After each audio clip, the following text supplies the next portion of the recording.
I told Caesar Jr. that we were going to let his dad speak, he said, "Oh, Mike, I don't know." So hopefully not anybody's ready to leave just yet. This man can talk all he wants. Well, thank you for giving me this opportunity to share my appreciation for receiving the Iowa. Get all these words together. I have to stop every now and then. My voice, can you hear me in the back?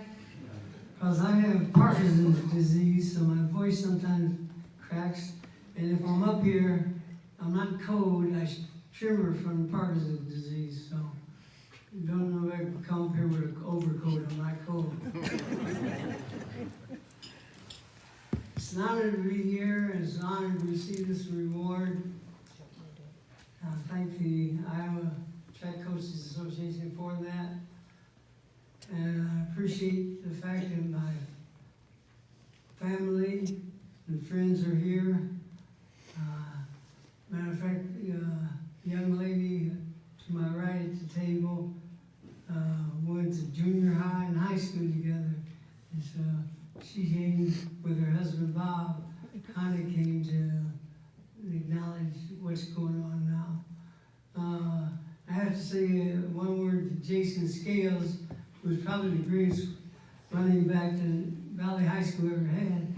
He drove all the way down from Minneapolis to be here, so I appreciate you coming, Jason. These people here is my family, three of my children, Yvonne, Robert, and Caesar, and Robert's wife, Nikki. Talking about Nikki, Nikki has a sister, Kim, that's in the Hall of Fame, and her father, Steve Carson's in the Hall of Fame. As a matter of fact, my grandson, who's running for LSU right now, can say both of his grandfathers are in the Hall of Fame. So that's kind of a nice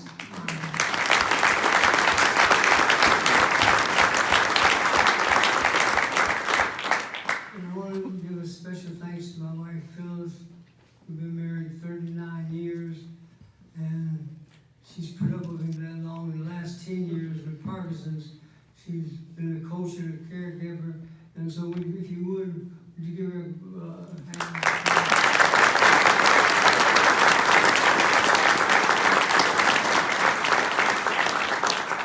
Track is what got me here, and Coach Lyle was my coach at North High School. And at the time he got me as a runner, he wasn't sure what to do with me. I ran the 50-yard dash and won that in the city meet, and then ran cross country. I ran cross country because in my neighborhood, back then, if you wanted to go to run drag relays, you had to practice in your neighborhood. So we had, this is back in the 40s and the 50s, so we had run track up and down the streets. We'd take chalk bricks and make lanes, practice running. So I ran a drag relays in elementary school, junior high. We almost won in elementary school in the shuttle. Well, our anchor man was pretty good, but the other team had a little better anchor man, but we felt like our anchor man could beat him. I handed him the baton, and he got all the way down to almost the finish line. He decided that if he hopped in the air, he would get there before the other guy. I think he's still hopping somewhere. We didn't win. But in junior high, we won the 440 relays, 3 relays. I ran start, and in high school, I ran everything from the 100 up to cross country. I was a champion, all the way up. Guys in my neighborhood, everybody was a sprinter, and I wanted to be a sprinter, but I couldn't beat anybody. So we started having races around the block. We ran all the way around the block. You ran until you couldn't run any further. And the one that was still running was the winner. So I started running that. I could beat everybody because they stopped about three or four times around. I kept going. So they said, "You're going to be a long distance runner." And I I didn't know what he was talking about, but I said, I hope I can win. So I started running everything from the short races to the long races. I got a scholarship in Iowa. Coach Christmeyer was my coach, and my high school coach, Jimmy Lyle, and I think Christmeyer, both are in the Hall of Fame. So I had a lot of people around me that knew what track and field was all about. But before I finished, let me tell you about a race that I was in that I really loved. Not being, I was in high school when West Santee, and some of you here may remember back then, when West Santee, the great miner from Kansas, was running on the relay team from Kansas. On the distant medley relay, I wasn't interested in West Santee. He was the anchor. We knew he was going to win no matter what. But I always watched the third man who ran 1,200 meters. And I always said, I'd love to run that position in a distant medley relay. And when I got to Iowa, as a sophomore, we went down to Drake to run. And the coach said, you're going to run 1,200 meters on the distant medley. He said, also, you have to run 200 meters on the sprint medley. Well, I didn't worry about the 200 meters on the sprint medley. I knew they'd win it no matter what I did. But I was looking forward to the 1,200 meters. Well, we got down to Des Moines on Thursday. Friday, we ran the sprint medley. I ran my 200. We had the 8th lane. Now, a 200-meter man in the 8th lane means you were way out there, and you were definitely going to be, everybody else was going by you.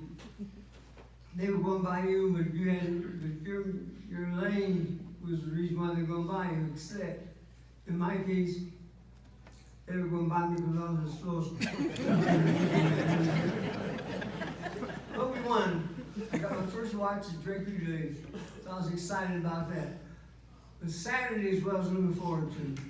We stayed at the Fort Des Moines Hotel, got up Saturday morning. Can I get some water? Absolutely. I won't hold you too long. That's all right. Your son had a pig pretty good. Talk all you want, buddy. Don't hurry. This is the reason we're here, for stories like that. I love it. So Saturday morning came, I got up and raised the shade, and it was one of those Saturdays of drinking days. Weather went from 60 degrees on Friday to the weatherman saying you may get in the high 40s Saturday, rain and sleet all day. And back then the track was cinders and dirt. Well, it was cinders and dirt on a good day. This was not a good day. And the curves was about 1 to 2 inches of water floating around, and the track was just mud. But that didn't dampen our spirits. We went out there and we figured we would still have a good chance. The favorites in that race were Notre Dame, Kansas, and Iowa. West Santee was there, and he graduated. But we were the 3 favorites, Notre Dame, Kansas, and Iowa. We got in the field house and warmed up and then went out to the track. It was raining and wet and cold. We lined up. Our first man, his name was Gastonian Finch. He was our 400-meter man with a name like Gap. You knew you could run. The gun went off, and back then, they didn't line you up in lanes. They just lined you all up together, shot together. You just fought your way to who's going to be in the front. So there's a lot of pushing and shoving. But Gas did okay as he went down the far away.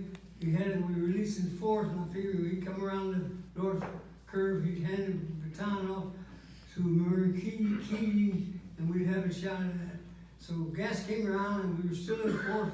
Notre Dame was in 1st, Kansas in 2nd, and I think it was Michigan in 3rd. Gas gave the baton to Murray Keating. He took off on the 800 meters. Murray was a good 800-meter man. I wasn't worried about it. I walked out and lined up for my race. Finally going to run the race that I dreamed about running. I looked up, and Murray came around the first lap. He was still in 4th place, but I knew as he got around the back, he was going to make a move, and we were going to get at least up to close to 1st or 2nd. So here we are. I'm standing there waiting for Murray to come, lined up with the rest of the runners. Notre Dame went by, Kansas went by, Michigan went by, Illinois went by, Iowa State went by.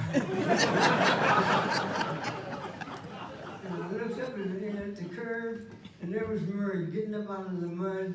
He still had the baton in his hand. He was pulling up his trunks, and the elastic had broken in him. It seemed like it was a long time, but Murray finally got him, got his wits, came around the track, coming pounding as fast as he could. The mud and water going everywhere, and finally I'm standing there shivering. He gave me the baton. I ran my 1200, I don't even remember what I did. We weren't in the last place, but we weren't anywhere close to first place. And Ted Wheeler, our anchorman, 6'4" Ted, waving that arm up and down. It just felt like he was pulling me towards him. I gave him the baton, stood there shivering as he took out after the group. It was too cold to stand there, so I started jogging up the track to get my spectacles. By the time I got up here, I heard the crowd going, Iowa, Iowa, Iowa, like they do when somebody's making a move. I looked up there and they're coming around for the third lap, and Ted had passed everybody but Notre Dame and Kansas, and he was gaining on Kansas. They came around that third lap, the gun went off on the final lap, Notre Dame, Kansas, and Iowa. Ted was getting close to that Kansas runner. They hit the far side, Ted was getting closer and closer. People were going crazy, hollering, Iowa, Iowa! Kansas runner knew something was happening. He looked to the left, looked to the right. When he straightened up, all he got was Ted's mud from his shoe. Ted was up and Ted was heading towards Notre Dame. They hit that north end of the track, coming around towards the finish line, and he's getting closer and closer to Notre Dame. But the Notre Dame runner, being from Notre Dame, he didn't look left or right. He kind of looked up.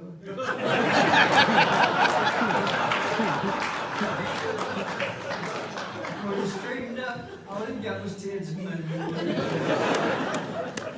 I share that with you because that's what running was about for I think all track men. It's not in winning or losing, it's in the chase. It's being in the race and doing the best you can. And I did the best I could.